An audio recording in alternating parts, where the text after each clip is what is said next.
नमस्कार दोस्तों, unique classes में आपका स्वागत है। दोस्तों, आज का हमारा टॉपिक है फ्लेमिंग के दाएं हाथ का नियम। पिछली क्लास में हम लोग फ्लेमिंग के बाएं हाथ के नियम को अच्छे से समझ लिया था।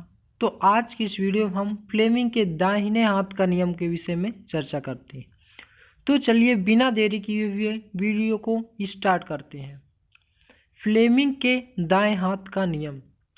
फ्लेमिंग के दाएं हाथ के नियम से प्रेरित विद्युत धारा की दिशा ज्ञात की जाती है। दोस्तों, इस नियम से हम क्या करते हैं? विद्युत धारा की दिशा ज्ञात कर सकते हैं। इस नियम के अनुसार यदि हम अपने दाएं हाथ की तर्जनी अंगुली, माध्यमा अंगुली तथा अंगूठे को एक दूसरे के लंबवत इस प्रकार से फैला कर रखें कि तर्जनी अंगुली चुंबकीय क्षेत्र B की दिशा तथा माध्यमा अंगुली प्रेरित धारा की दिशा, तो अंगूठा चालक पर लगने वाले गति की दिशा को प्रदर्शित करेगा।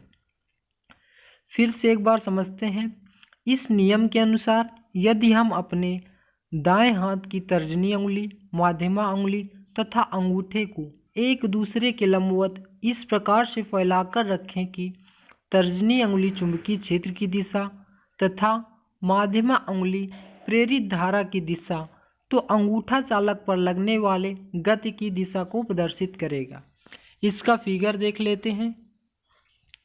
दोस्तों, फिगर को एक दो बार बना करके प्रैक्टिस कर लेना है, जिससे फिगर हम लोग अच्छे से बना सकें। और याद कुछ नहीं करना, बस मेन पॉइंट याद करना है कि हमारा अंगूठा किसकी गति की दिशा को प्रदर्शित कर रहा है और तर्जनी अंगुली किसको प्रदर्शित कर रहा है और माध्यमा अंगुली। बस इतना याद रहेगा तो आप बना करके लिख देंगे। कैसे लिखना है कि यदि हम अपने दाहिने हाथ के तर्जनी अंगुली, माध्यमा अंगुली तथा अंगूठे को एक दूसरे के लंबवत इस प्रकार से फैला कर रखें कि तर्जनी अंगुली चुंबकीय क्षेत्र की दिशा तथा माध्यमा अंगुली प्रेरित विद्युत धारा की दिशा, तो अंगूठा चालक की गति की दिशा को प्रदर्शित करेगा।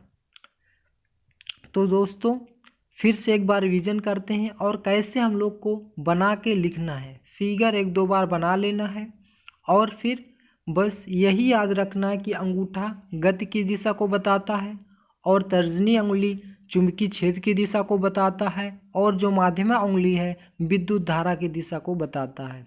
तो बस बना के लिख देना है कि यदि हम अपने दाएं हाथ की तर्जनी अंगुली, माध्यमा अंगुली तथा अंगूठे को एक दूसरे के लंबवत इस प्रकार से फैलाकर रखें कि तर्जनी अंगुली चुंबकीय क्षेत्र की दिशा तथा माध्यमा अंगुली प्रेरित विद्युत धारा की दिशा, तो अंगूठा चालक की गति की दिशा को प्रदर्शित करेगा। तो दोस्तों, आई होप कि फ्लेमिंग का दाएं हाथ का नियम आपको समझ में आ गया होगा।